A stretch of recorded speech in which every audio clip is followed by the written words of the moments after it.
अस्सलाम वालेकुम। मेरा नाम डॉक्टर हाफ़िज़ हारून है। मैं डर्मेटोलॉजिस्ट हूँ और कॉस्मेटोलॉजिस्ट हूँ। बहुत सारे पेशेंट्स हमारे से क्वेश्चन कर रहे होते हैं कि सर हमें ख़ारिश ख़त्म करने का तरीका बता दें। सबसे पहले तो मैं आप लोगों को ये बताना चाह रहा हूँ कि ख़ारिश जो है वो हम यहाँ पाकिस्तान के बहुत सारे लोग समझ रहे होते हैं कि ख़ारिश एक तरह की है। स्किन की कोई 200 से 300 बीमारियाँ ऐसी हैं जिनमें ख़ारिश होती है। ख़ारिश ख़त्म करने के लिए सबसे पहले तो हमें अपनी हाइजीन बेहतर करनी पड़ेगी। बहुत सारे मरीज़ों से हम पूछते हैं कि जी आपकी नहाने की क्या रूटीन है, तो लोग हफ़्ते हफ़्ते बाद नहा रहे होते हैं।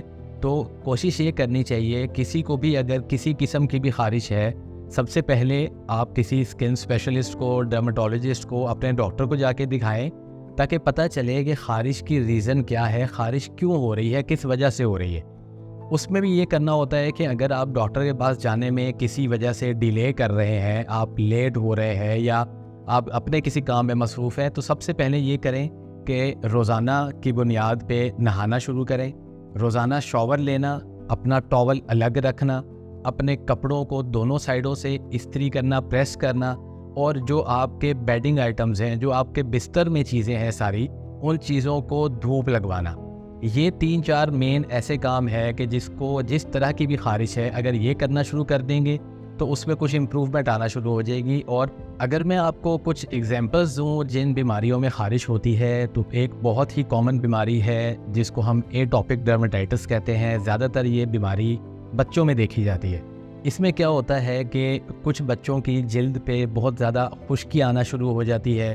बच्चे वो वैसे माशाल्लाह मेंटली जो है ना बड़े शार्प होते हैं, लेकिन उनके जिल्द पे खुश्की आना शुरू हो जाती है। उनको जब भी कोई ऐसा कपड़ा जिसको गर्म कपड़ा कहेंगे, या अगर उनको गर्म बिस्तर में लिटाया जाए, तो उससे उनको ख़ारिश ज़्यादा शुरू हो जाती है और फिर पेरेंट्स बहुत परेशान होते हैं। तो अगर हम एटॉपिक डर्मेटाइटिस की बात करें कि इसमें करना क्या होता है, तो इसमें 2-3 चीज़ें हैं मेन कि मैनेज कैसे करना है। एक तो एटॉपिक डर्मेटाइटिस वाले जो बच्चे हैं उनको प्योर कॉटन के कपड़े पहनाने चाहिए, क्योंकि कॉटन भी नेचुरल मटेरियल से बना होता है, तो वो स्किन के साथ ज़रा फ्रेंडली होता है, इरिटेशन के चांसेस बहुत कम होते हैं। दूसरे नंबर पे ये करना होता है कि इस तरह के बच्चों की स्किन को आपने मॉइस्चराइज रखना है, हाइड्रेटेड रखना है। उसकी स्किन को ड्राई नहीं होने देना। सोप ऐसा यूज़ करें जो कि मॉइस्चराइजिंग इफ़ेक्ट दे। उसके अलावा कुछ मॉइस्चराइज़र्स होते हैं जो कि हम लोग मेडिकेटेड मॉइस्चराइज़र सजेस्ट करते हैं, वो आप उसको सुबह दोपहर शाम लगा सकते हैं, जिससे उसकी स्किन हाइड्रेटेड रहेगी, मॉइस्चराइज रहेगी और उसको ख़ारिश नहीं होगी। अब अगर हम किसी अगली बीमारी पे जाएं, तो जो बहुत कॉमन पाकिस्तान में देखने को मिलती है, स्केबीज़ एक बीमारी है जिसमें बहुत ज़्यादा ख़ारिश होती है, और वो घर में अगर किसी एक पेशेंट को भी ये बीमारी स्टार्ट हो जाए तो आहिस्ता आहिस्ता घर में सबको फैलना शुरू हो जाती है। अब स्केबीज़ के लिए क्या करना है, जैसे मैंने पहले स्टार्ट में बताया है कि डेली शॉवर लेना चाहिए, सबका टॉवल अलग होना चाहिए, सबके कपड़े दोनों साइड से प्रेस होने चाहिए, सबके जो बेडिंग आइटम्स हैं, बिस्तर हैं, उनको धूप लगनी चाहिए। ये मेन बात है। उसके अलावा स्केबीज़ के ट्रीटमेंट में हम कुछ खाने वाली मेडिसिन्स भी देते हैं और कुछ लगाने के लिए लोशन भी दिया जाता है। और जो लोशन देते हैं या क्रीम देते हैं, वो हम बताते हैं कि घर में जितने भी लोग रहते हैं सब एक ही दफ़ा में यूज़ करें, ताकि ये मसला घर से एक ही दफ़ा ख़त्म हो जाए। तो ये दूसरी बीमारी मैंने बता दी जो कि बहुत कॉमन पाकिस्तान में है।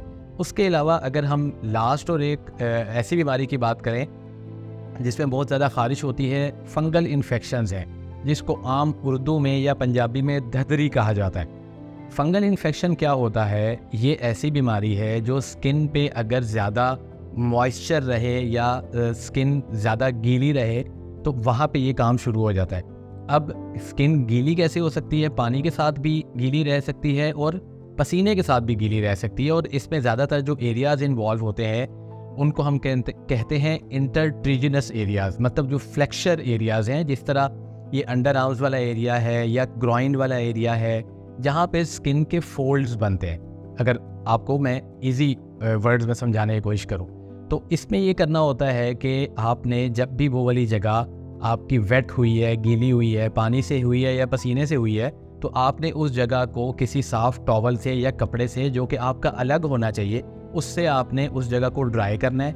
और ड्राई करने के बाद अगर प्रॉपर आपको लग रहा है कि धदरी बन रही है या कोई फंगल इन्फेक्शन डेवलप हो रहा है, स्किन का कलर चेंज हो रहा है, तो फिर आप अपने डर्मेटोलॉजिस्ट को दिखाएं। और हम लोग फिर उसमें खाने वाली मेडिसिन भी देते हैं, लगाने वाली मेडिसिन भी देते हैं, और जो मैंने अभी आपको एहतियातें बताई हैं वो भी उसमें हम सजेस्ट करते हैं, और फिर उससे आपका ये मसला सॉल्व हो सकता है।